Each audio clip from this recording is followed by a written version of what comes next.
Good evening, everyone. Thank you so much for coming out tonight on this cold February night. We're really happy you're here. I'm Jane Lang. I'm the director of the Neenah Historical Society, and we are very thankful to the Neenah Public Library for being partners with us on our program nights here at the library, where we like to bring history programs specifically to the library. We're also very thankful tonight to Nick Jepney and the Menasha Historical Society. Nick is in the back. Please give him a hand. He does all of our videos. And if by chance you can't make it to one of our programs, you can see our programs online on our YouTube channel. So thank you so much, Nick, for all you do. And thank you just to the Menasha Historical Society in general. We've had a great time partnering with them on this series called The Hidden History of Doty Island. So this particular program that we'll be doing tonight will be featuring the Doty Tennis Club. And I know there are a lot of tennis fans among you in the audience tonight, and we just are very thankful that you're here. And we hope that you have as much fun learning about this history as we had researching it and discovering it. The bulk of the research was not done by me, but was done by Tom VanLieshout and by Jeff Heimerman. So they will each be presenting part of the program tonight. And again, I think you'll enjoy it. So the hidden history of Doty Island. We were thinking about all of the different stories on Doty Island and how many of the stories are hidden because what used to be there is no longer there. And that is certainly the case with the Doty Tennis Club. You can see the island, you can see Nicolay Boulevard running right down the middle. We have done a lot of programs on, well actually we did the 2 programs this fall, but we covered a lot of ground in those programs. The little dots indicate the locations of the things we were talking about. We talked about the Whiting Boathouse, the Roberts Resort, Picnic Island, the Memorial Building, and that was in our September program. Then in October, we talked about the Winnebago Day School, the Winnebago Players, and the Driving Park. And again, if you haven't seen, or if you weren't able to make it that night, you can see both of these programs on our YouTube channel, which you can find on our website, NeenahHistoricalSociety.com. You can also get it from a disc. Oh yes, you can also check out a DVD at the library here or at the Menasha Library. But today's presentation will be on the Doty Tennis Club, the early years, the war years, and then the later years. A lot of times people, when they think about tennis on Doty Island, they think about the barn. But tonight we're going to be featuring the story of the Doty Tennis Club, not the story of the barn. That could be an entire other program, which we might be doing at some point. But a lot of history was made in the barn as well. So again, the early years of the Doty Tennis Club, starting in the 1920s and 30s, the beginning, some of the key players, local tournaments, national players. We will be covering that all tonight. And with that, I'm going to turn it over to Jeff Heimerman. Thank you, Jane. I am not a tennis player. Jim VanLieshout proved that to me the very first time we met. I think it was 6060. Thank you. Thank you. Thank you for stunting my tennis career. So these things are always so much fun. You hear say, what Doty Tennis Club? What are you guys talking about? You know, and I lived on Cleveland Street, right across from Smith Park, and all this activity, while it occurred long before I was born, was really just, you know, in the backyard across the park. So it's been a lot of fun. I think I've probably read about 800 to 900 newspaper articles over the 27 years of its existence. However, our story starts with this spring newspaper article in March 30th, 1923. Somebody posted, and is there anybody interested in playing tennis? Again, this would just be men. So This is going to be a medium-sized dive, let's just say that. Let's get started and have some fun along the way. This call for players went out from a Kimberly Clark employee named Kenneth Chappelle. The focus was on adult men only. That early focus of the club was about representing Neenah. Somebody needs you. The call for players was, for men only. The early focus of the club was to cultivate teams that could play against the other cities like Manitowoc, Green Bay, Oshkosh, Waupaca, and Fond du Lac. Early on, they formed a corporation called the Neenah Tennis Club. The first meeting was held in the Neenah Club, for those of you who are members of that organization, in the basement of the old theater. There, they formed plans to work with the city of Neenah to build new courts in Green Park on Columbian Avenue, and 2 in the future in the new Doty Island Park.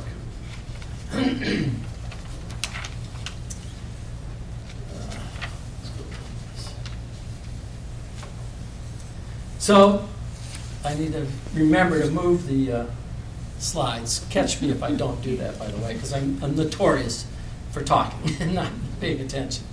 So now they have an official club, but they really don't have a place to call home. Over the next few years, the club worked with what they could get. They had 2 hard courts in Green Park and 3 hard courts in Smith Park, plus private outdoor courts of wealthy families, including one on the C.R. Smith land, that's Charles R. Smith, and one on the Kimberly property. Apparently, there was a court offered by the ex-mayor, C.B. Clark, as well, and it was at Theatre Clark. Who knew? I have yet to see any indications that there was a tennis court at Theatre Clark, but apparently there was. Hope was held out for property to be owned by the club. It kind of reminded me of the movie Field of Dreams, where they struggle to find a place to call their own, and if they could just build it, people would come. And I think in the early years, it was a lot about that.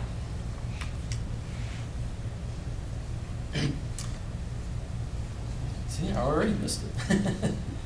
So, let's go. Let me just get back to where I'm supposed to be here in the tennis club. Here we go. Did you notice it said Right in.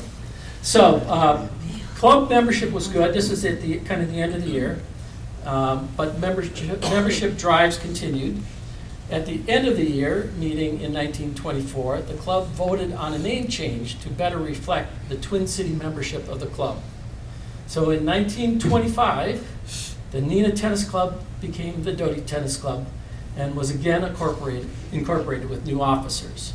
The chief aims of the club were to expand membership and grow talent to support their matches against other cities. Oop, back one. So, the Doty Tennis Club got big news in 1925. It was granted permission to host a new men's tournament. It was called the Fox River Valley Doubles Championship Tournament. They didn't have any land, but they're hosting the tournament. So the Oshkosh Tennis Club was the regular host of the Fox River Valley Men's Singles Championship Tournament at that time. The FRV Doubles Championship drew talent at that point in time strictly from Wisconsin, but that was still quite a challenge for our local players. With no courts of their own, the club depended on the city courts in Neenah and Menasha and the courts that were privately owned. Rich families and merchants brought Challenge Cup trophies, and you'll see some of the Challenge Cup trophies over on the table over there. If somebody won it for 3 years or 3 times, they ended up keeping it. I think most of those over there are John Schmierites. Rich families bought these Challenge Cups. J.C. Kimberly donated the first place trophy, and D.K. Brown donated the runners-up trophy.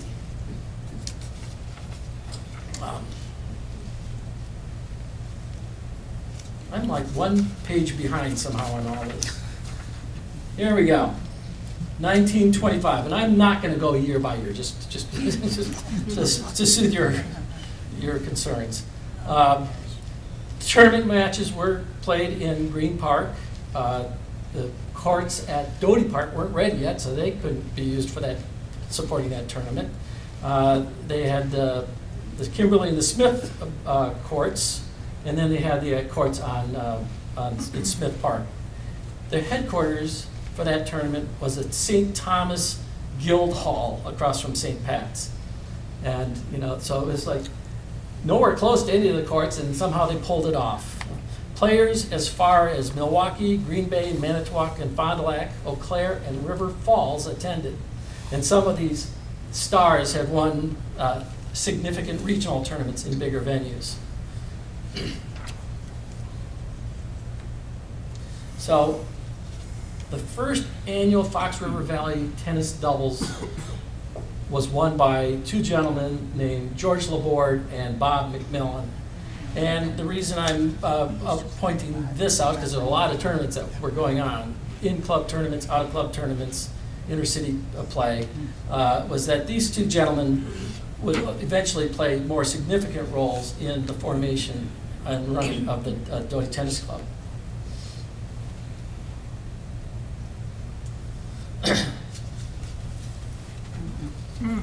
So 1926 rolls around, and we have the Doty Tennis Club men's singles tournament.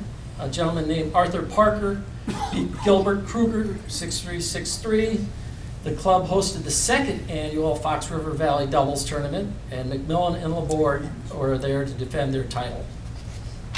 And it's funny because the newspaper articles said, entry of 30 teams make event largest in history. It was the second year. I thought that was, it's fun reading newspaper articles sometimes. Let's see where we are. I think I skipped one again, didn't I? I think I did. Sorry. Is there anything worth talking about here? Oh, yes, there is.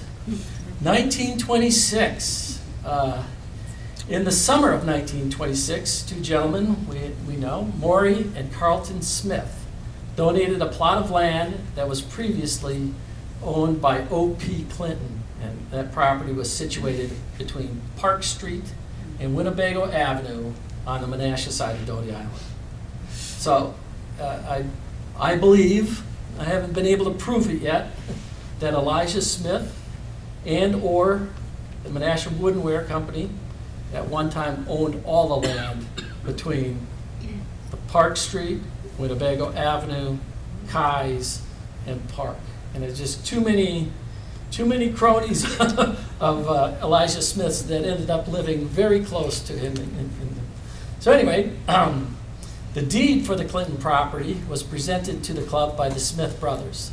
The club accepts the land and has to reorganize again. This is the third time, and the name stays the same. This newly reconstituted Doty Tennis Club had a provision to allow lady members, which was somewhat forward-thinking, I guess, at that time.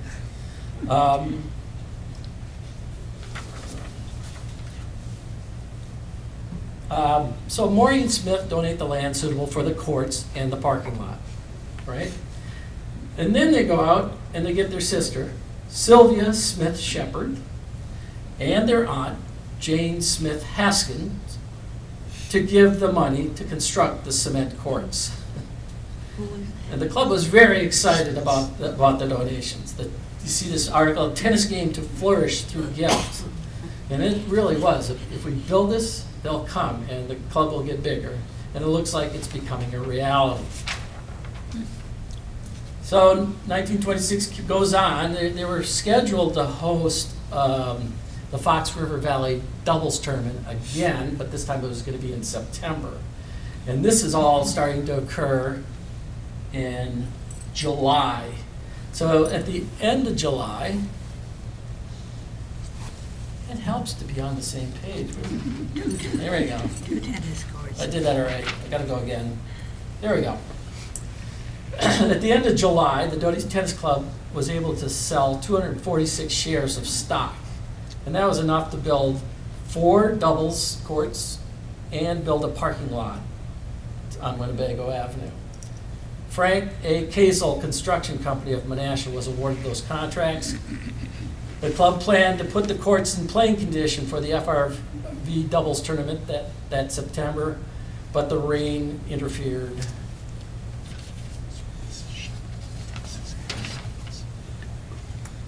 September 1926, the Doty Tennis Club courts were not ready for tournament play. Instead, the Fox River Valley doubles was played on the new cement courts at the now existing Doty Island Park, and the courts in the Menasha City Park, aka Smith Park.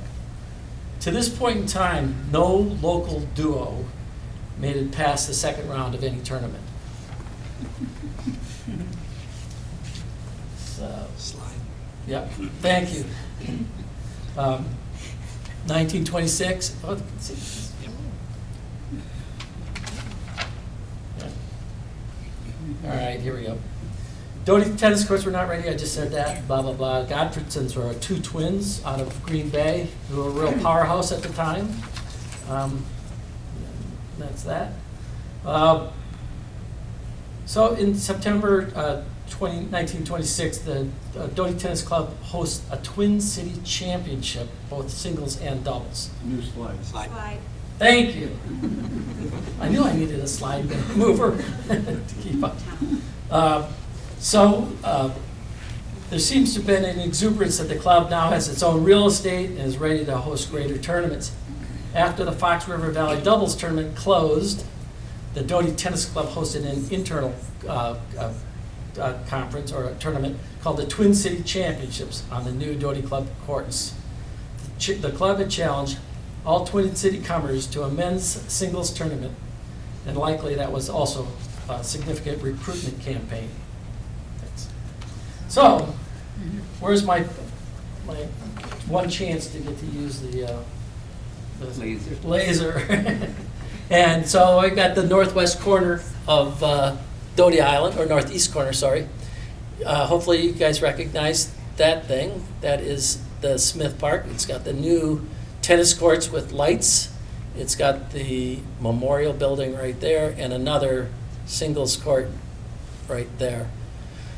To the direct east of that is a very deep block. This is Park Street. This is Winnebago Avenue. And that white-ish rectangular surface is the four hard courts, doubles courts. The court, the thing next to it looks like they had a blacktop for the parking stuff. And by 1938, we'll see that they found, a little later, found a clubhouse to put there with it.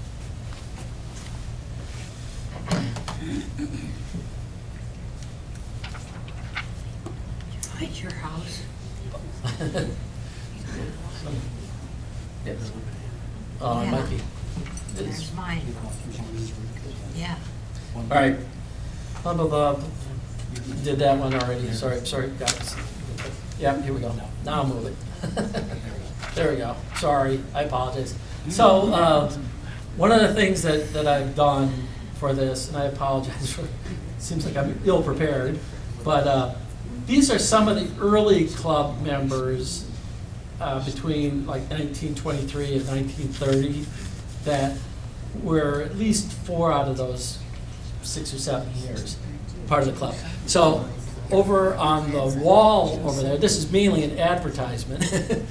On the wall over there, we've tried to track all the members of the Doty Tennis Club between 1923 and 1946, and then kind of mark when they had been very active in the courts. So there's a good chance that there are some relatives in the audience that might, recognize some of those names, or they're very active in other civic aspects of both Neenah and Menasha.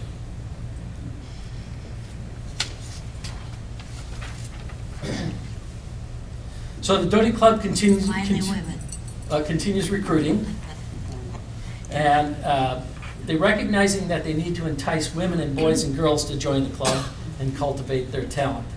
Challenge Cup trophies were purchased by local gentry to support the boys and girls. Juniors were under 17. The champion wins a lifetime membership to the Doty Tennis Club.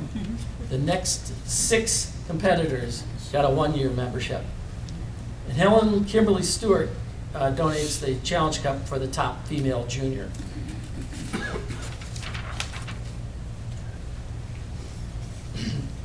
So, a Menasha lad walks off with first honors in the junior meet at the Doty Tennis Club. Guess where he's from? West of the tracks.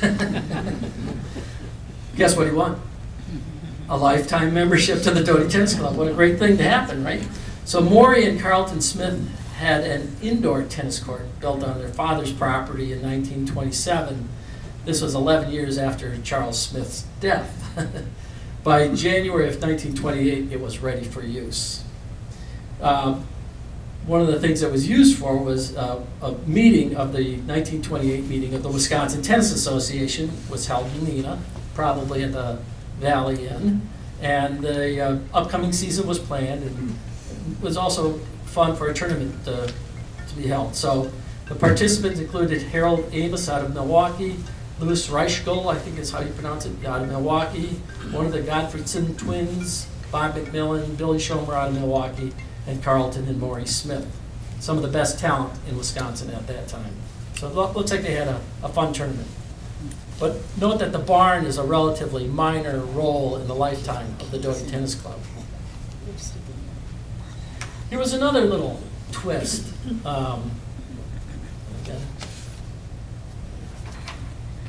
All right. So in 1930, the courts were refurbished, resurfaced. They're now fenced in. Each club member in good standing gets a key to access the courts. And the new club bylaws allow 10 out-of-town new members. So mainly, I think, from Appleton and possibly Oshkosh. Still, the club doesn't have a clubhouse.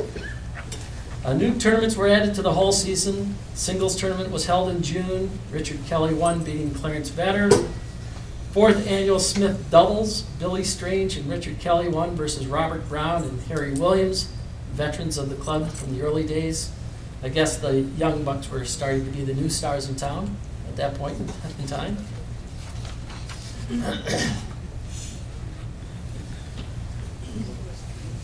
So in the 1930s, early 30s, they were really just trying to hold steady after the stock market crash. The same officers were elected. 1930, Menasha Smith Park courts now had lights and were very close to the Doty Tennis Club. The Doty Tennis Club hosts the 6th annual Fox River Valley Doubles Tournament. Members, the Catlin brothers, came close to winning in the finals, but were defeated by the Milwaukee team of Billy Schomer and Earl Teddy. And they're getting deep into the tournament at that point in time.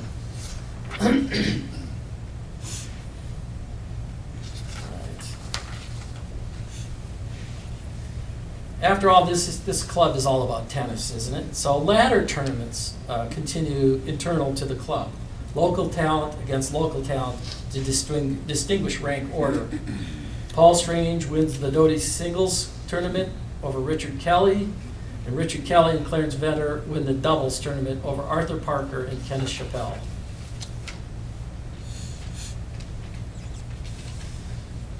By the early 1930s, hosting the Fox River Valley Doubles Tournament in Neenah and Menasha was no longer a stretch for the Doty Tennis Club, but rather an anticipated and expected outcome. The doubles started to become a ticket to punch and a must-stop on the trip to tennis stardom.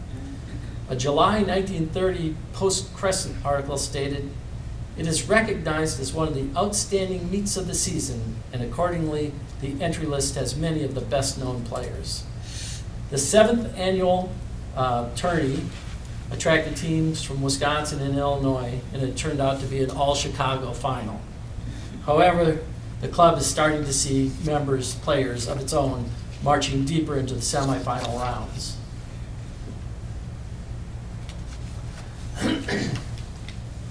1932 is a big step for the Doty Tennis Club. In 1932, the Western Lawn Tennis Association sanctioned 2 Doty Club tournaments. On June 30th, they hosted the Wisconsin State Closed Championships, That was men, women, junior, boys and girls divisions, but you had to be a member of a state or local club to enter that. This is the biggest net event by far ever to be held by the Doty Tennis Club, and it was brought to the Neenah, Menasha by the efforts of Hugh Strange, Paul Strange, and Robert McMillan.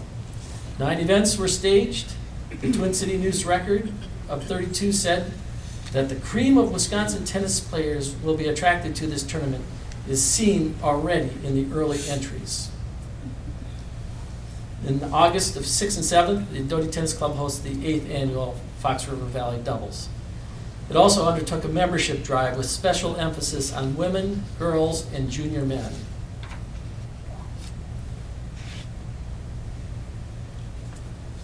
In 1933, there was some depression that dampened, the depression dampened enthusiasm. There were tough years for the club. Apparently, we missed a payment to the Wisconsin Lawn Tennis Association, and they did not like that. However, Robert McMillan, who is now the president of the club, pushed back on the Wisconsin Lawn Tennis Association, and once again, were awarded the 9th and 10th annual Fox River Valley Doubles Tournament to be given to the club.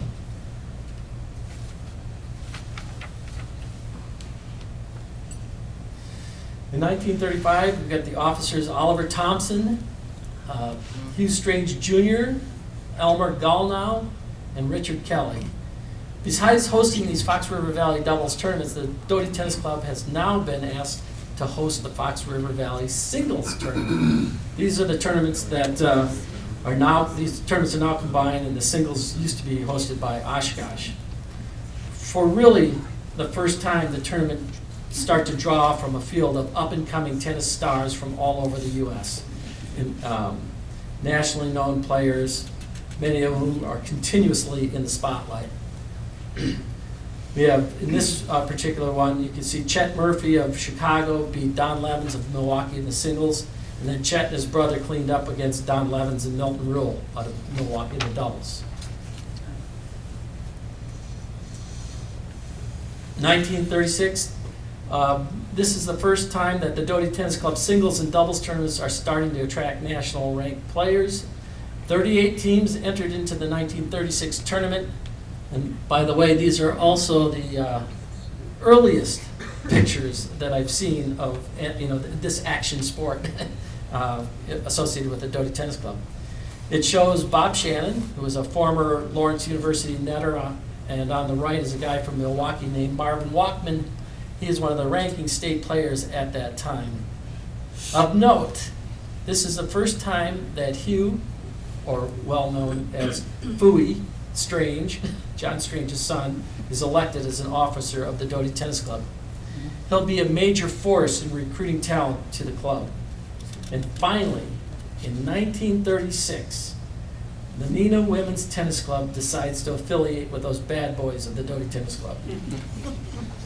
So I did, early on I thought, oh, this is just, the Doty Tennis Club was being, bad by not inviting women, but it was really that the women had their own club and wanted nothing to do with the guys, I guess.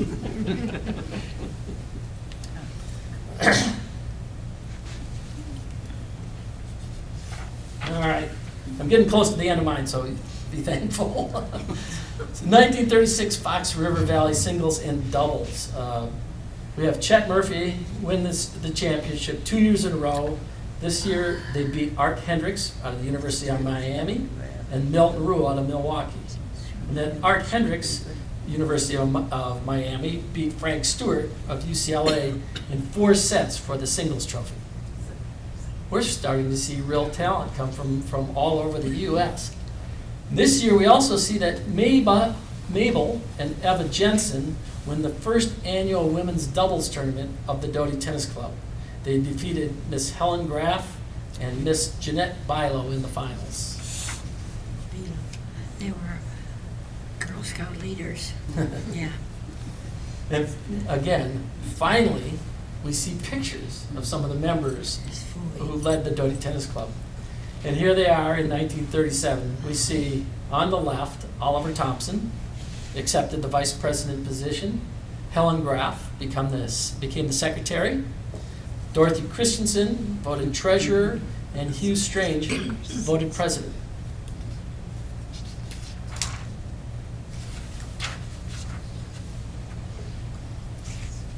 Did they officially change the name to add badminton? Not yet. What was I it? don't think they actually made it officially. Oh, okay. 1937, an unusual occurrence happened. While Hugh Strange was sitting in his office on Commercial Street between Forest Avenue and Water Street, he saw a building being moved from the Marathon Street plant. He was like, what the heck is going on? He said he thought about he thought that the building would be a perfect building to be the clubhouse for the Doty Tennis Club. He stops the caravan, he contacted the buyer, bought him out on the spot. He told the guys to turn left and go down East Forest Avenue to Park Drive in Neenah, and down Nicolay Boulevard to Winnebago Avenue. And it was really, I've been looking at that, trying to figure out where that building came from, and it was really quite interesting. Yeah, it was a And it's still got gas more life station. to it. Hughes, I thought it was a gas station. I That's think what it was we were a always mechanics, engineering building from the Marathon River Street plant, supposedly. I've seen another article that suggested it was from the Menasha Woodware. They're both in the same general location. Hugh Strange was also instrumental in attracting national talent to the Doty Tennis Club. And in 1937, Hugh was able to convince Bobby Riggs to play in the Valley event. So the Doty Tennis Club started to become a mecca for the top echelon of U.S. tennis stars. These fans attending will be witnessing these men in action who are writing tennis history right here in Neenah, Menasha. That was a quote from a newspaper article that I didn't cite.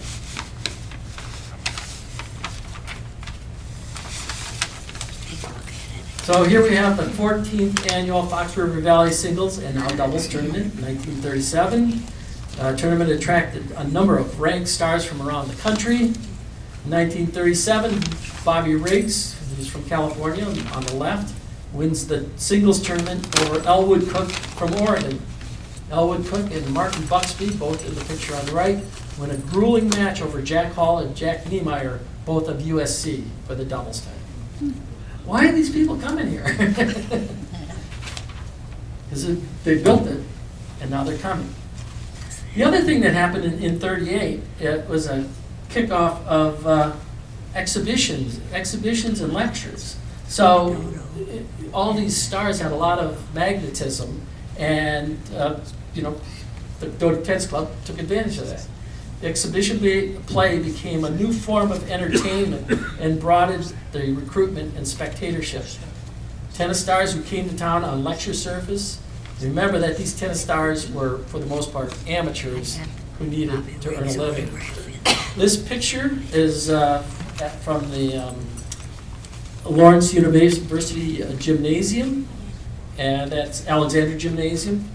And it was exhibition between Fred Perry and Ellsworth Vines promoting tennis by staging this match on April 4th of 1938 inside the Alexander Gymnasium. What kind of floor is that?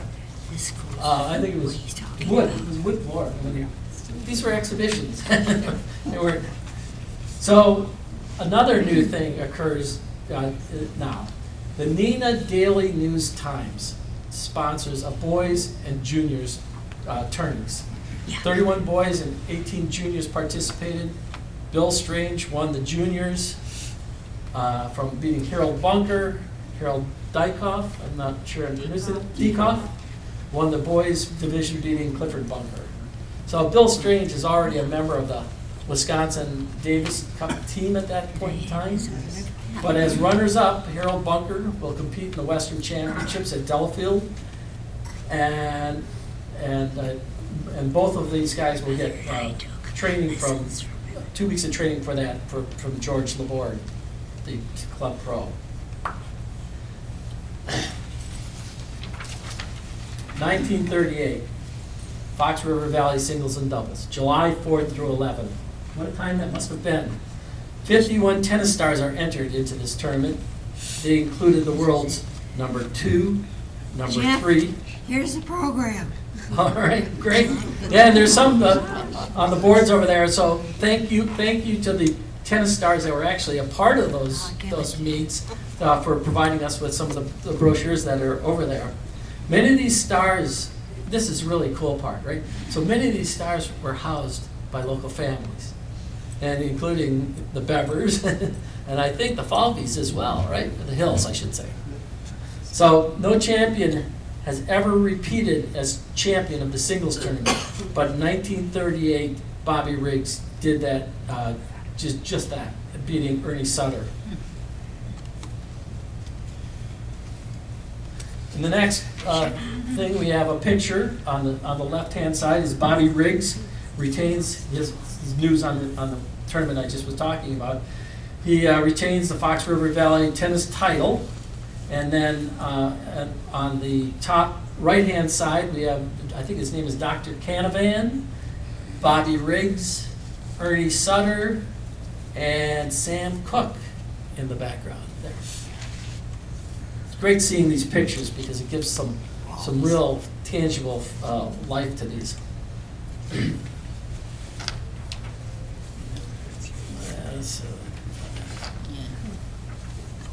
1938, very colorful year.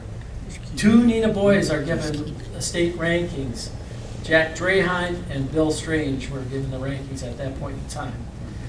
Again, there's another tennis exhibition in the early spring part before you can even get outside. And this one is between, somehow I missed a page again, Budge and Perry to play a match at the Menasha High School auditorium, or gymnasium, I should say. So, let me bear back, because I want to make sure I get this. Okay.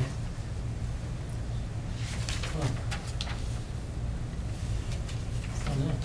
Maybe I'm just a little ahead of myself. I'm sorry. So Jack Draheim was ranked 8th in the boys division. That's what I was missing. I apologize here. Let me just go back and see if I can get this.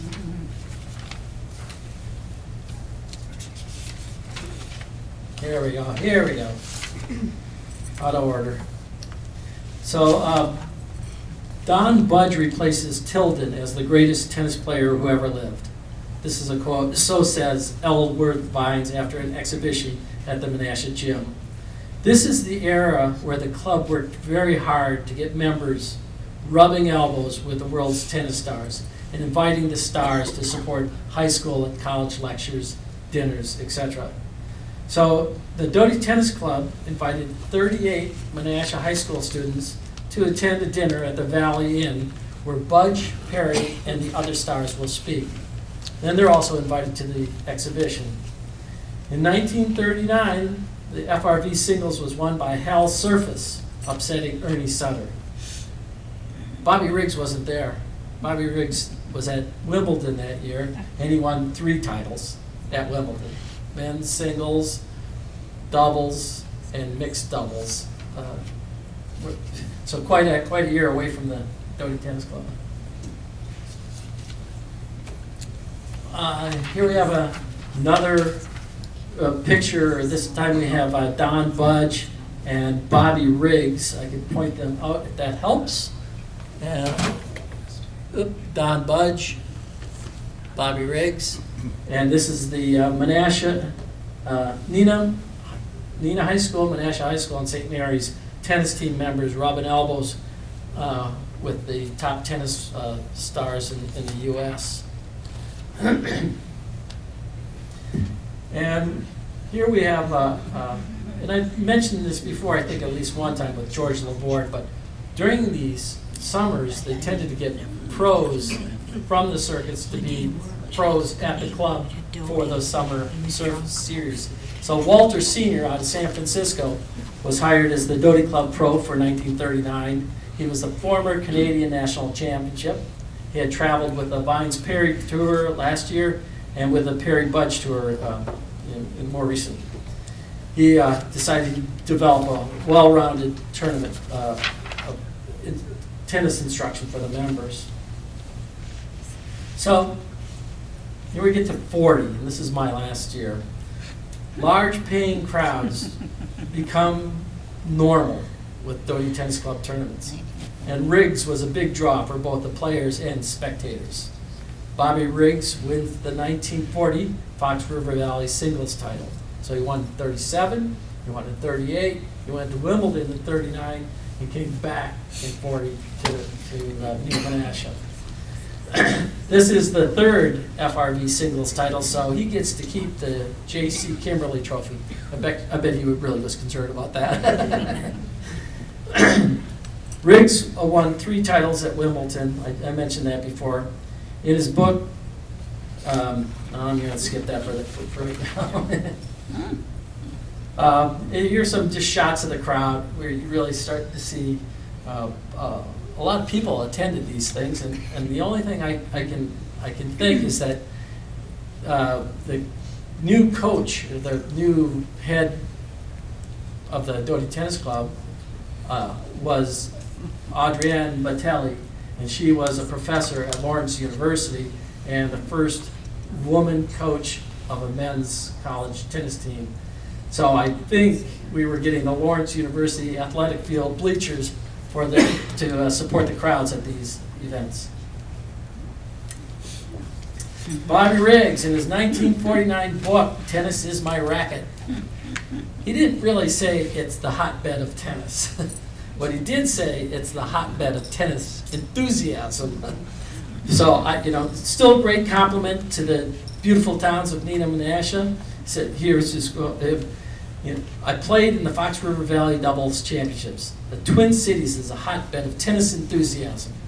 During the national clay courts, I had Hugh Strange of Neenah, who was looking for talent in his tournament there. It was a brand new tournament then, and Hugh offered us some very interesting expense accounts. Elwood Cook, Gardner Malloy, and Billy Talbert also went up there. It was all gravy. I got $300 for a week of tennis, which isn't bad for an amateur. The tournament committee provided fine accommodations too, so my $300 was all gravy. I didn't have to spend a dime of it. At this point, I'm handing my racket over to my doubles partner. So Tom VanLieshout, he will bring us through the 40s. Tom, your serve. Right.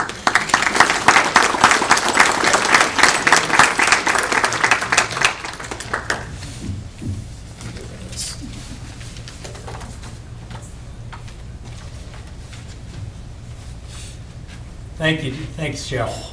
And as you can see, the Doty Tennis Club has been very exciting for the tennis community and the local area. But I'll break my portion into 2 areas, the war years and then also the club's later years. As we just heard, Bobby Riggs saw a lot of tennis interest in the area. So during this war years, I'll focus on 4 areas. The key individuals that kept the club running, tournaments held at the club, national celebrities that played on the courts, and also local players that excelled. And during parts of my presentation, Jane will read parts of articles that emphasize or highlight key points of interest. But before I begin, let me at least introduce myself, let you know how I fit into the island story and the tennis. I was born in Theta Clark, lived on Hewitt Street in Neenah and Nicola Boulevard in Menasha. I graduated from St. Pat's Grade School, and all in all, I lived the first 25 years of my life on the island. I also played tennis on the 1974 conference-winning Menasha High team, and played college tennis at Ripon and at UW-Oshkosh. And now let me begin the discussion on the war years at the Doty Tennis Club.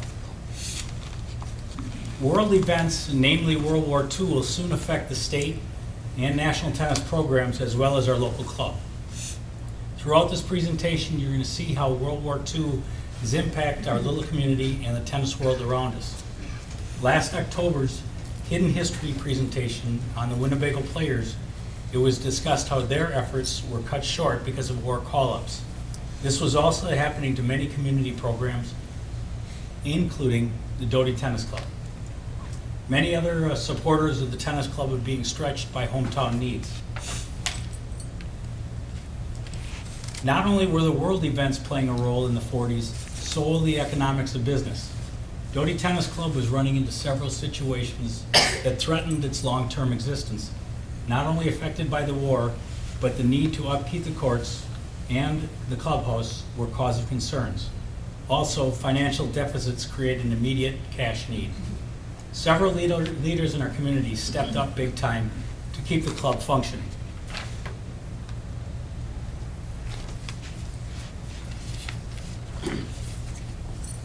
One of those was Mrs. Paul Strange Sr. And this is what was said of Mrs. Strange in an article from the 1944 Western Championship program. At the outbreak of the war, the Doty Tennis Club was in need of financial assistance, very substantial financial assistance at that. Mrs. Strange went out with her little basket and gathered in all the necessary funds to put the club back on its feet again. When the clubhouse needed an entire new floor, Mrs. Strange dusted off the little yellow basket and went shopping for additional assistance, and got it. And the clubhouse got an excellent new cement floor, and so on goes this story. But who is this Mrs. Paul Strange? Let me fill you in on her family tree. Earlier, we heard about her husband Paul and Hugh Strange. Both played tennis and were board members of Doty Tennis Club. But let me start with their father. In 1899, John Strange moved to Neenah and established a sawmill in Menasha.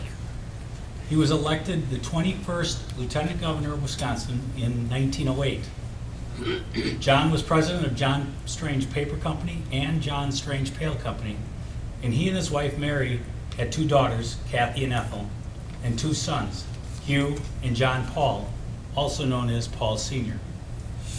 So Mrs. Strange,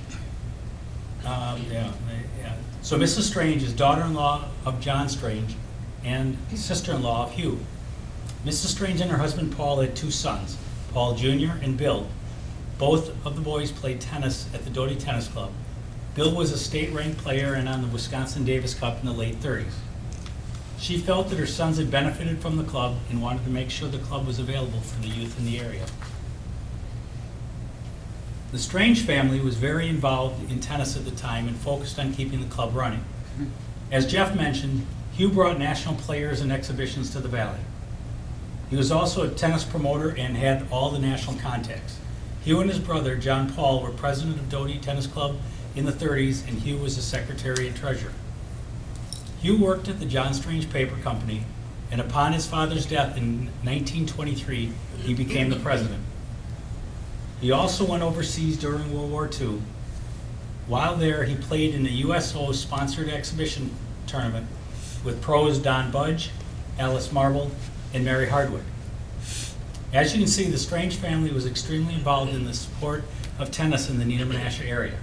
Remember, it was Hugh Strange that brought many stars to the Valley, including the likes of Bobby Riggs. Another key player in keeping the Doty Tennis Club operating during the war years was Mrs. B. In the early 40s, members of the club were thinking of closing the club during the duration, as many men were entering the armed services. Then Mrs. B, whose family was a member of Doty Tennis Club, stepped in. Miss Audrey Ann Batali, affectionately known to the tennis community as Mrs. B, was Lawrence College tennis coach. She was the first woman to coach a varsity men's collegiate tennis team. Years earlier, she was a nationally ranked tennis player, noted for having the most powerful forehand shot in the Midwest, and her backhand was the best stroke in the nation. Audrey Ann started her tennis in Detroit at age 10. By 18, she won several national and regional tournaments. Her brilliant career was halted by a head-on crash with a streetcar with near-fatal injuries in 1920. She didn't pick up a racket for 12 years. She did return to tennis after getting married and a lot of rehabbing. Her comeback included intense coaching from premier coaches and playing several national top players of the day. Mr. and Mrs. Gerald Batali had 6 children. Several of them played at the Doty Tennis Club. 4 had city rankings. Sadly, in 1947, the Batalis were divorced, and Mrs. B was given custody of the children. Mrs. B passed away at age 88 in April of 1992. Tennis was her passion, but professionally she was a doctor, specifically a chiropractor practicing in Wisconsin and Illinois. With the club considering closing, Audrey Ann knew the talent in the area, saw the opportunity to help grow in the sport, help them grow in the sport she loved. She had watched, played, and taught tennis for 28 years, and she had just shepherded 16 boys and girls to Milwaukee for the Wisconsin State Tournament. Mrs. B took over management of Doty Tennis Club in 1943. The first summer of the Doty Tennis Club under Mrs. B's wings saw 50 girls and boys regularly playing on the 4 courts. She began scheduling regular Sunday tournaments with parents of the children preparing picnics after the event. This was written in a 1943 article about Mrs. B in the Appleton Post-Crescent. Mrs. B, a member of the Doty Club, took over the management there this year when members of the club were contemplating closing it for the duration because many of the men players had entered the armed forces. The venture was a success from the start, and about 50 boys and girls regularly play on the club's 4 courts. At hours when in other years the courts were deserted, now Mrs. B can be seen giving advice to the youngsters who almost daily flock to the club from morning to night. Mrs. B's principal goal was to develop local players. She saw that several had potential to excel beyond the local area, and her focus was to build friendships, allow the youth to be exposed to higher caliber tennis players, and to play state and national tournaments. Here are some of the ways that she was developing bonds and exposing them to higher level players. She held her Sunday tournaments and picnics and also set up clinics. As mentioned earlier, taking groups of youth to tournaments to compete. In the upper left photo, Menasha High School players Flom and Pinkerton are playing an exhibition with her Lawrence University players. Another focus was to get them to see and play good players. She saw a perfect opportunity brewing in Milwaukee.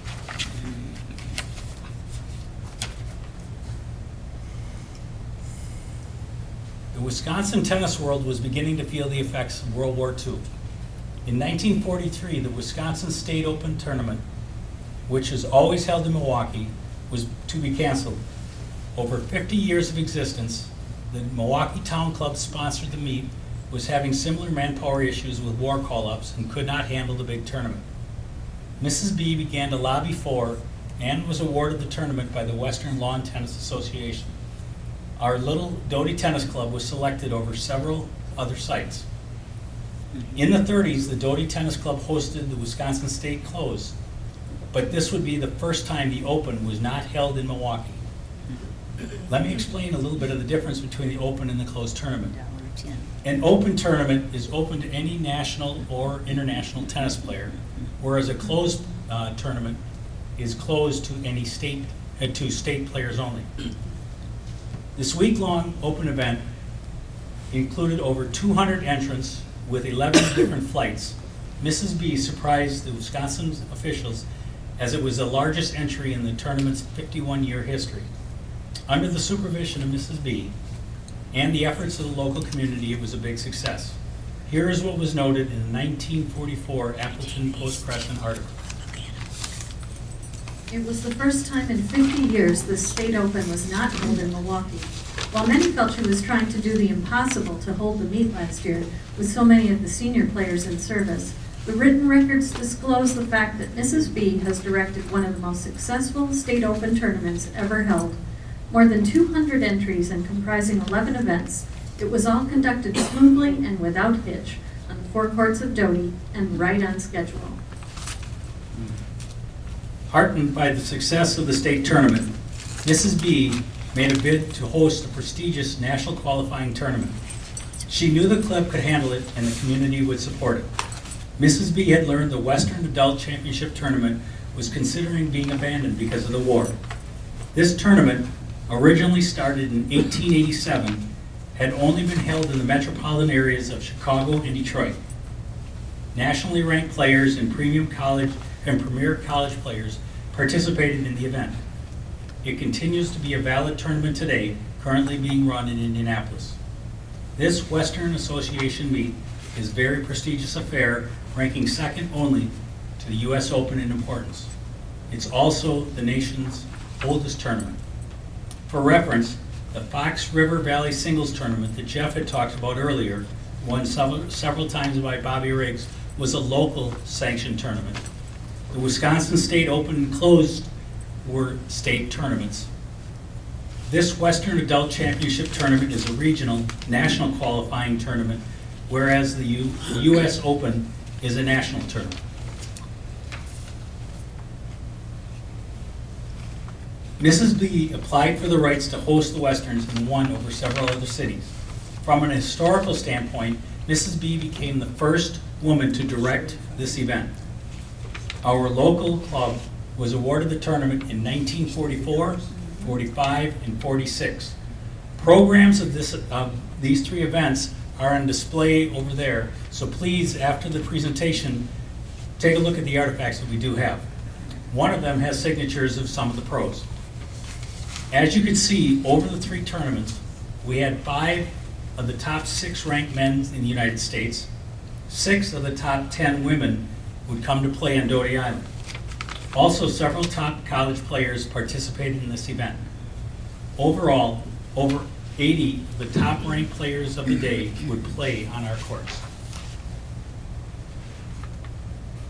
Professional tournaments of today are not handled the way they were back in the 40s.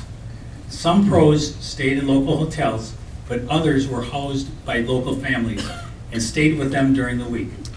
The Neenah Menasha tennis community opened their arms and homes to the contestants. Note on the right of the screen are a few of the host families. Still others of the participants stayed at the Valley Inn in the Hotel Menasha. The Appleton Post-Crescent covered some of the entertainment of the national players in an article.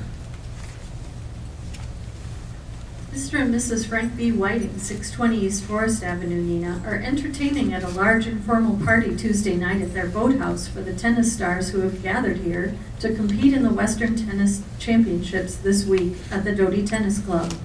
Heading the list of spotlight guests is Francisco Segura of Ecuador, international popular favorite and termed the world's most colorful player. He and Lieutenant Orm Wilson Jr., another top-ranking player, are guests at the Whiting home. Also, one of the local players, Mary Jane Bevers, and her family hosted Shirley Fry. This is what Mary Jane said about hosting the number 7th ranked woman player in the U.S. It was quite a thrill for all of us to be able to see and play against these stars. Many of them stayed with local families, and Shirley Fry stayed with us. Can you imagine any of the highly paid stars today ever being so accessible? Dorothy Dodo Bundy, the 6th ranked woman in the world, was staying at the Falvey home in Neenah. She developed a friendship with Betty Falvey. This friendship continued after the summer ended as the two corresponded while each were at school. In one of those letters, we get a peek into the love and respect these national players had for the Neenah Menasha tennis community. Here is an excerpt of one of the letters Dodo Bundy to Betty Falvey. Dear Betty, Fabs, I'm writing to ask a favor. My mother would like to teach tennis this coming summer at some club, preferably in the Middle West. She is now teaching at 2 different private schools at home in California and would like to have a change of scenery when she is through in June. I thought if you happen to hear of any openings in either Menasha or Neenah at any of the clubs there, where there is lots of tennis interest and where they need a good pro for the summer. Let me introduce a few of the top players that came to play in these tournaments. Most of these pictures are from local newspapers or taken by a local professional photographer, Peter Young, and on Doty courts. Bill Talbot, 1949, ranked 3rd in the world, 9 Grand Slam doubles titles. He reached the finals of the U.S. Championships in 1944 and 45, losing both finals to Frankie Parker. Francisco Pancho Segura from Ecuador, 3 times national intercollegiate champion, 3 times U.S. Pro Championship winner, right-handed with a 2-handed forehand and 1-handed backhand, or others would say 2-handed forehands. Pancho suffered from rickets and severe bowed legs from an early childhood illness. He did not have full strength in his right arm. Playing at the University of Miami, he won the National Collegiate Singles Championship 3 straight years in 1943, 44, and 45, the years that he was playing at the Doty Club. Here are photos of him using both forehands while warming up before a match at the Doty Club. Pancho's highest ranking in the world was #1 in 1950.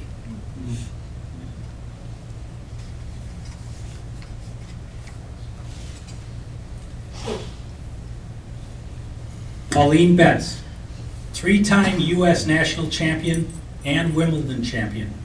Betts won the first of her 4 singles titles in the U.S. Championships in 1942, the next 3 years playing at the Doty Tennis Club. Betts is inducted into the International Tennis Hall of Fame. Dorothy Dodo Bundy, first American to win the women's singles title in the Australian National Championships, now known as the Australian Open, in 1938. Born in Los Angeles, the daughter of Tennis Hall of Famer Mae Sutton Bundy and U.S. men's doubles champion Tom Bundy. In 1905, her mother, earlier mentioned in those letters to Betty Falvey, became the first American player to win the singles title at Wimbledon. Dodo in 1937, 38, and 41 was ranked 3rd in the U.S. and ranked 6th in the world in 1946. Elwood Cook, doubles player, and at Wimbledon in 1939, won doubles title with Bobby Riggs. Doris Hart was the #1 in the world in 1951. She was the 4th player and 2nd woman to win career Grand Slams in singles. Shirley Fry in 1956 was ranked #1 in the world. She won the singles title in all 4 Grand Slam events, as well as 13 doubles titles. And Mary Arnold, a top 10 ranked U.S. player every year between 1939 and 1947. An interesting fact about this Western Tennis Association Championship meet was our local players played in the tournament. Mary Jane Bevers lost to Dodo Bundy, Bill Grody lost to Pancho Segura, and Tom Yaley lost to Bill Talbot in the first round. I lost to Shirley Fry. And Betty lost to Shirley Fry. Don Don Vogt lost to Dick Warner, and Dick Flom lost to Gary Ruby in the 3rd round. The next few slides will be some photos taken of the pros at the Doty Tennis Club. Here we have Mrs. Strange with Bill Talbot and Pancho Segura.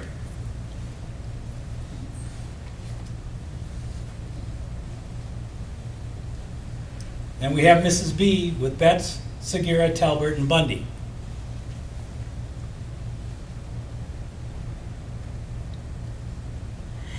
Tom, may I make a comment? Yes. You didn't mention that, maybe you didn't know, that Bill Talbot had very serious diabetes. And he passed out a number of times On the in course. the tournament, but he kept on playing. He kept on playing. He was- a strong player. Yeah, yeah. This is the 1945 women's doubles finals.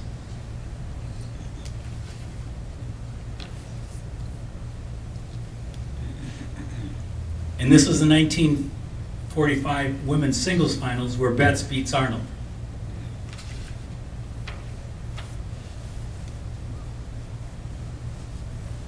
Well, things never change. Here we have some local boys seeking autographs.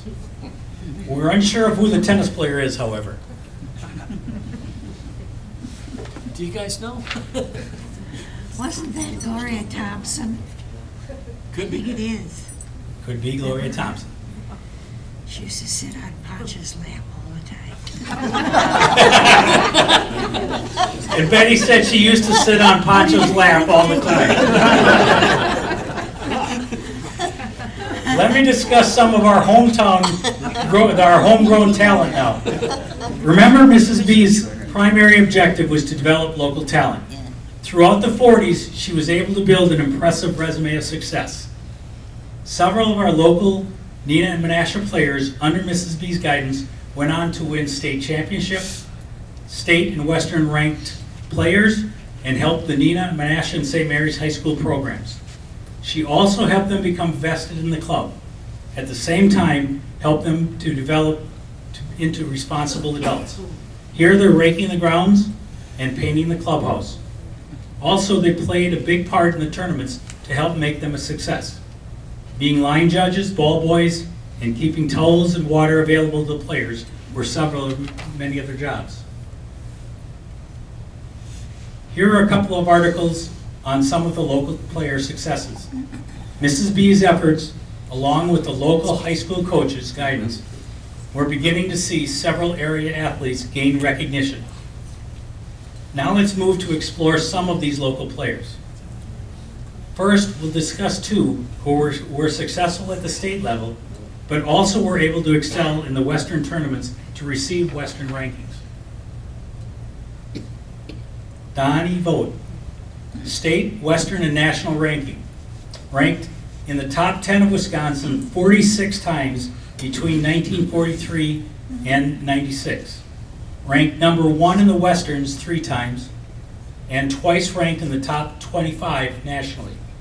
Fox Valley Tennis Association Hall of Fame, and 1946 Wisconsin State High School champion. He took his skills into the service and on the U.S. Army All-Japan team, winning the 1949 Far East Command title. Here is Don with Hugh Strange at the National Clay Court Tennis Tournament in 1946.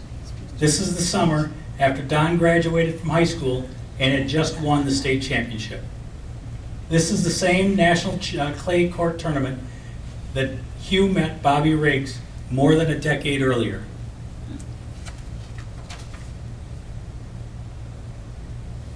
Mary Jane Bevers.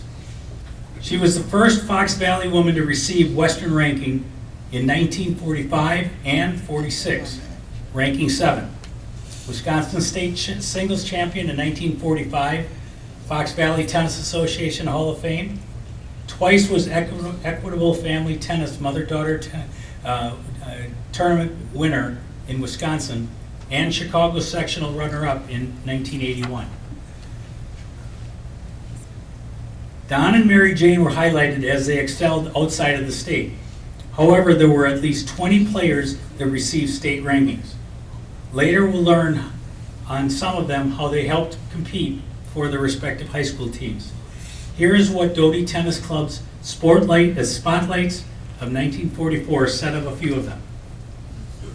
Betty Falvey won Milwaukee Journal County Tournament at Milwaukee last summer, held doubles title at her school, Wayland Academy, this year, recently appeared at the Milwaukee State Closed Tennis Tournament, has played 3 years.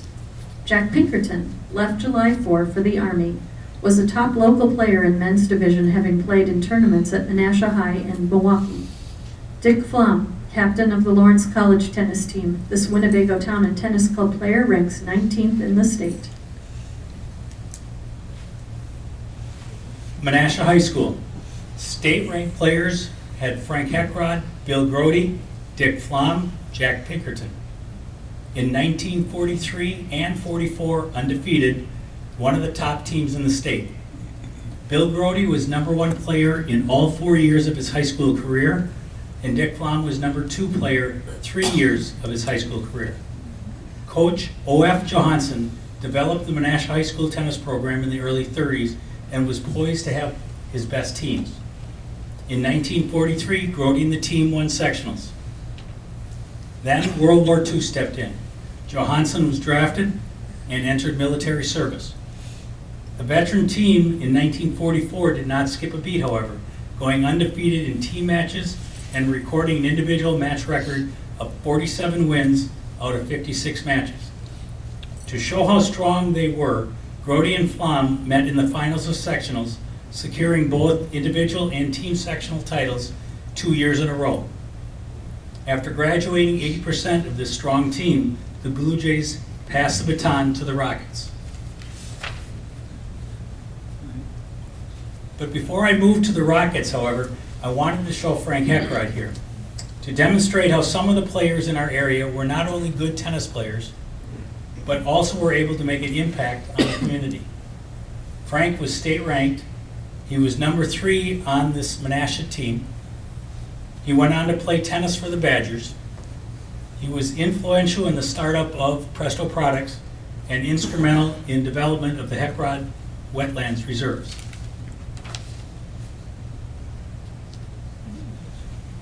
Neenah High School, state-ranked players Don Vogt, Lynn Cooper, Paul Gross. Undefeated in 1945 and 46, and state champions in 1946. Don wins the state singles titles in 46, and Fred Engel, Paul Gross are runner-up in the doubles championship. 5 strong seniors will graduate after this winning season, and Pat Casperson, the only underclassman, was named captain in the 47 season. Legendary Neenah High School tennis coach Ivy Williams, a board member on Doty Tennis Club, was in service during this time. John Holzman coached the 43-44 teams, Harvey Lehman at 45-46. Williams returned back to coach Neenah in 1947 season.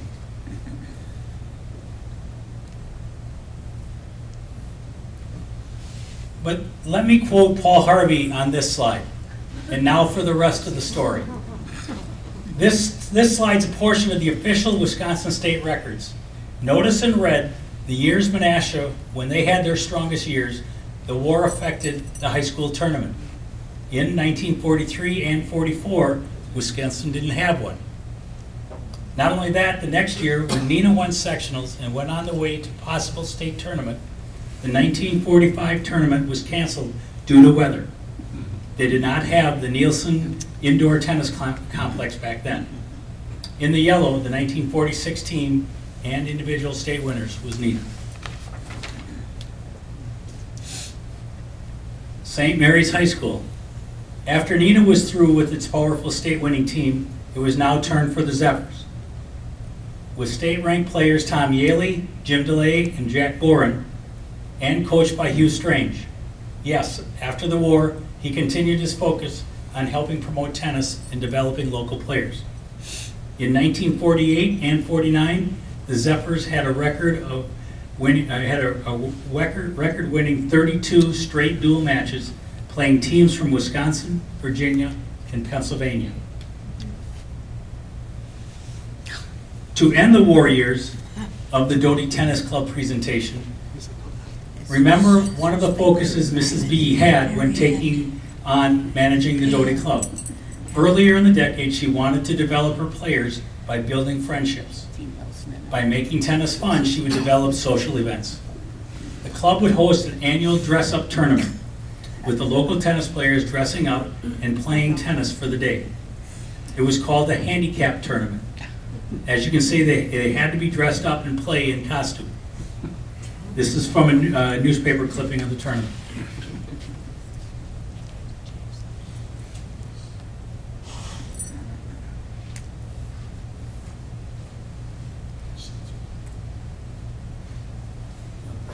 That must have been rated.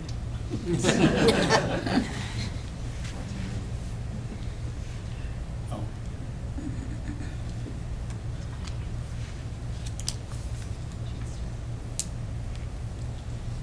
We were able to secure a video of this event. Several of the Twin City talented tennis players we discussed are in the video. Sit back and enjoy this precious moment from 1943. Question is, are they in the room? They will be. There I am with my pen. Tennis Players Masquerade. Yeah. 20 members of Doty Tennis Club, Menasha, participated in a handicap tennis tournament at the club court Sunday. One of the requirements of the tourney was that participants dress in outlandish costumes. Contestants are shown as they staged a grand march around the courts before the start of competition. Yeah. Some of the individuals that are in the video is Nancy Nelson, also Betty Falvey Hill, who had correspondence with Dodo Bundy, Mary Jane Bevers, #1 in the state and #7 Western, Jack Snyder, he was on the Neenah High School tennis team, Jack Pinkerton, Menasha High School tennis team, and Dick Flom was Jack's teammate on that Menasha team.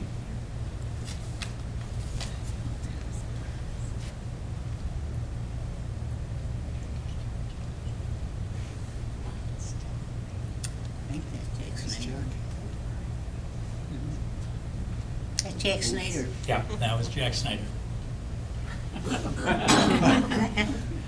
I don't remember. Did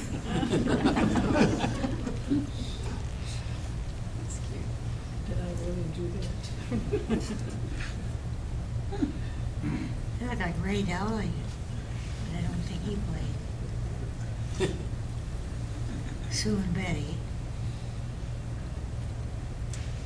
That's Sue Spangler, and I think that Betty Flom triple, pushing her.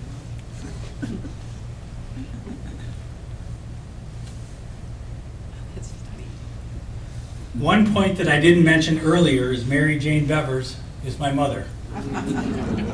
We played mixed doubles for several decades, and my mom and I won the Menasha mixed doubles title 4 times in the 70s. 35 years later, we played in a tournament in 2012. Here's Mary Jane playing a tournament at age 85. We lost the match, but it was a long 3-set match. I'd like to thank a couple of individuals. Who's that? In researching this project, I was able to interview some of the individuals involved in Mrs. B's program or played tennis in that era. Here's my mom and Betty Hill, Paul Gross, Mary Jane Vogt, who's representing her husband Don, Pat Casperson. But the nice thing is, Paul Gross was really looking forward Yes. to coming to this, and he passed away, Yes. about 3 weeks ago? yep. Yeah. One thing, we've got 4 of the 5 here. Unfortunately, Paul passed away last month. But Pat, raise your hand. Pat Casperson was on that 1946 state winning team. That's And then I've got Betty Falvey Hill. She's the one that had the correspondence with Doty Bundy. I played doubles with your brother. And then my mother, Mary Jane.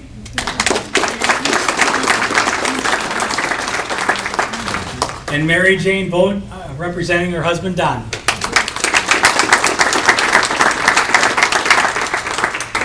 If anyone out there tonight has either played on or has memories or any clips of the Doty Tennis Club, please see us after. We'd love to add to this collection. We'd love to hear from you. As you can see, through the hardships of World War II and navigating the issues to remain open, the local tennis community and Doty Tennis Club was success. And as the Mrs. B era is coming to an end, we see where there's the local success in local tennis talent, success in running the large tournament, and attracting national talent. But most of all, our little community came together and made an impact on the local national tennis program. Now that the war years are over, let me move quickly to the final section of the presentation and the later years of the club. Changes are on the horizon that'll affect its operation. Already in 1944, the organization was going through changes. Notice in the 1945 Western's tennis program, the new name was Winnebago Town and Tennis Club. The old Doty Tennis Club charter had expired and the new charter had to be established. It's now the properties being leased to the new club, Winnebago Town Tennis Club. This change will open the way for expansion and development of the club, a substantial addition to the clubhouse, permitting more activities to be considered. In 1948, Wilmer Hines from California was brought in to be the club pro and the manager. The club will still attract national talent, as Wilmer is ranked 9th nationally nationally and professional since 1948. This photo is from a 1945 Twin Cities record, Twin City News record. The Winnebago Town and Tennis Club continued running tournaments and celebrated when their local heroes returned from the war theater. Private First Class Dwayne Raish on the left, a board of director of Doty Club and star player before the war, was one of those pictured, along with Private First Class Bill Strange of the U.S. Marines.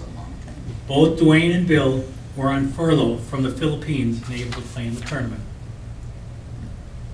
Also from the Twin City News record, April of '46, is Dick Flom, Dale Ray, Mrs. B, and Dave Spangler. Opening of the 1946 season, you can see in the background are the Western Senior Tennis Cup trophies. They were often displayed locally before the tournament was taking, before they were starting the tournament. Hugh Strange continued bringing top talent to the area, however. Here's a photo of a 1948 tennis exhibition match sponsored by the Winnebago Tennis Club. Hugh was with Pancho Gonzales and Frankie Parker. Pancho was winner of the Australian Open and twice winner of the French Pro. He was the #1 tennis player of the world for an all-time record 8 years, from 1952 to 1960. Frankie Parker, born in Milwaukee, will hold 4 Grand Slam singles titles, 3 doubles titles through his career. Shortly after this match, both Pancho and Frankie will turn pro.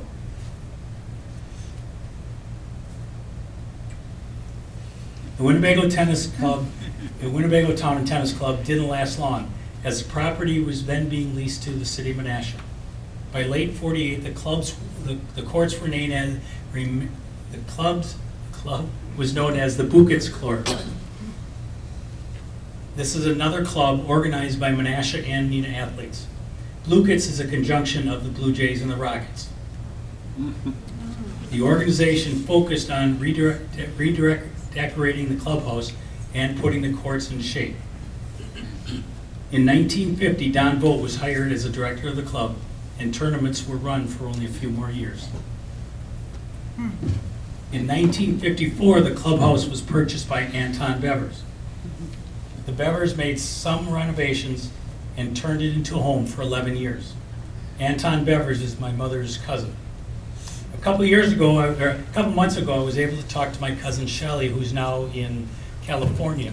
We discussed the house, and she was in grade school when they moved, so she had limited information or even memory of it, but she did remember the fond memories of playing on the courts and playing in Winnebago Day School next to the courts. She did, however, remember her parents making this addition. This became her parents' bedroom. Huge. In the 60s, the city of Menasha was looking into spot zoning certain areas.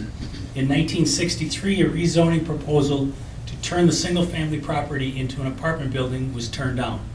Over 100 people attended the public meeting to voice their opposition. The next year, in 1964, Anton Bevers sold the building to Doty Land Company. By October 1965, the courts were torn up, and the clubhouse was demolished. Townhouses were built on the premises. Almost 3 decades of tennis history on Doty Island, hidden to most of us. The top tennis players of the era playing and loving Neenah Menasha area. We thank all of you for taking this journey with us and taking a look into another hidden history of Doty Island. To begin the presentation, Jeff mentioned Hollywood movie Field of Dreams. I would like you to leave this presentation with another movie in your thoughts.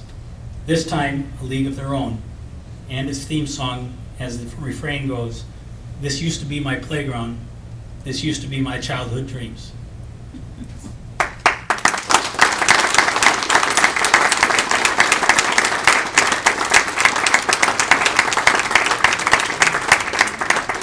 Thank you so much for joining us tonight. We hope that you'll stick around and take a look at the artifacts on the side table. And I'd just like to remind you as well, next month, March 19th, we will be having a program here at 7 p.m., Theta Care's Proud Past and Promising Future. That will be presented by the CEO of Theta Care, Dr. Imran Nandrabi.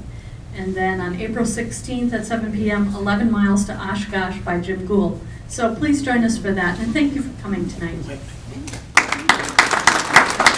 And I just have one last request, and this extends past tonight.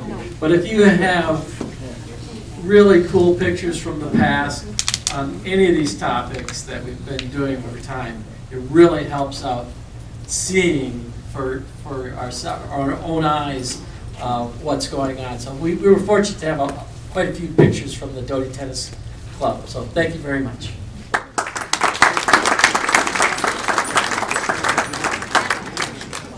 Where's Mary?